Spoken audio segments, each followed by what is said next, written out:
یہ ایک مسئلہ ہے کہ اگر صرف قرآن کریم کا متن ہے تو وہ سب سے مقدس ہے، اس کے اوپر کوئی کتاب نہیں رکھی جا سکتی، لیکن اگر اس میں ترجمہ ہے دوسری چیزیں تو اس کے اوپر پھر کوئی دوسری کتاب اگر رکھ دی جائے تو رکھی جا سکتی ہے۔ نہیں رکھنی چاہیے لیکن رکھ دیں تو رکھی جا سکتی۔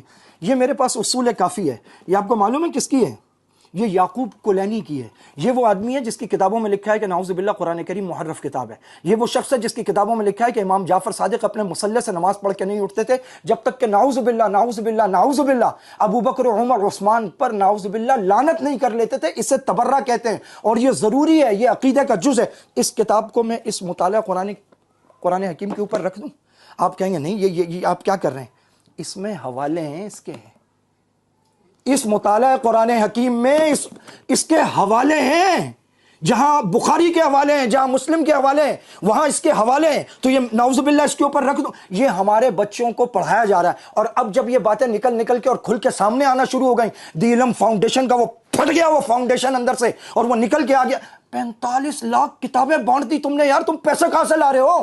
اتنا پیسہ تمہارے پاس فی سبیل اللہ دے رہے ہو، اس کی ویڈیو بنائیے، اس کی ڈی وی ڈی بنائیے، اس کی کتابیں چھاپی ہیں اس کے لیے، اور تم نے یہ متفقہ کر کے اور یہ ملا کر اس کی یہ اچھا پھر اب کہہ رہے ہیں جی یہ حوالے نکال دیں گے۔ حوالے کیوں نکال دو گے؟ حوالوں میں کیا پرابلم ہے بھائی؟ یعنی کوئی تو بات ہے جو تمہیں لگ رہا ہے کہ اب حوالے نکال حوالے مت نکالو نا، وہ جو پیشاب کا قطرہ ڈالا ہے وہ نکالو، وہ گندے عقائد، وہ جو تعریف قرآن کا عقیدہ ہے، وہ جو اولی الامر نعوذ باللہ 12 ائمہ ہیں جن پر وحی اترتی ہے، مفترض الطاعہ ہے، معصوم ہے، منصوص ہے، لسان اللہ، ید اللہ ہے، عین اللہ ہے، وہ نکالو نا۔ وہ ہمارے بچوں کو، اور بچے کون سے؟ تیسری جماعت سے 10ویں جماعت تک۔ آپ کو اندازہ نہیں ہے یہ لوگ کیا کرنے جا رہے ہیں۔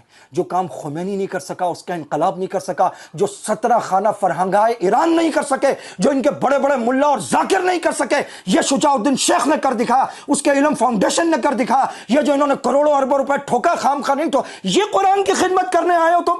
اور پھر کھڑے ہو کے مجھے کھڑے ہو کے روڈ پر کہا، مجھے کہا مولوی صاحب آپ یہ سوچیں وہ شیعوں کا بچہ پڑھے گا، سارے عقائد تو کون سے سارے؟ یہ الکافی ہماری ہے، یہ مستدرک الوسائل ہماری ہے، یہ بہار الانوار ہماری ہے۔ بہار الانوار 128 جلدیں، پتہ نہیں 112 جلد، ساری یہ نہیں مانتے بخاری۔ آپ ان سے پوچھیں بخاری ان کے نزدیک حدیث کی کتاب ہے؟ ان کے نزدیک صحیح مسلم حدیث کی کتاب ہے، سنن ترمذی، ابو داؤد ہے؟ ان کی کتابیں کیوں لا رہے ہو اس میں؟ 97% اہل سنت کے ملک میں یہ والا ترجمہ متفقہ، اور متفق مجھے تو حیرت ہے، مطلب خدا کی قسم مجھے حیرت ہوتی ہے۔ مولانا طارق جمیل صاحب وہاں جو جپیاں ڈال رہے ہوتے ہیں ان کو، اور کوئی اور ہے یہ سائن کر دیا، یہ سائن کر دیا، یہ سائن ٹھوک دیا اٹھا کر، میں پاؤں نہ چوم لوں الیاس رضا عطار قادری کے، جو فرماتے ہیں کہ مدینہ کے کتے کاٹے مجھے، میرے جنازے میں بھی نہ آئے وہ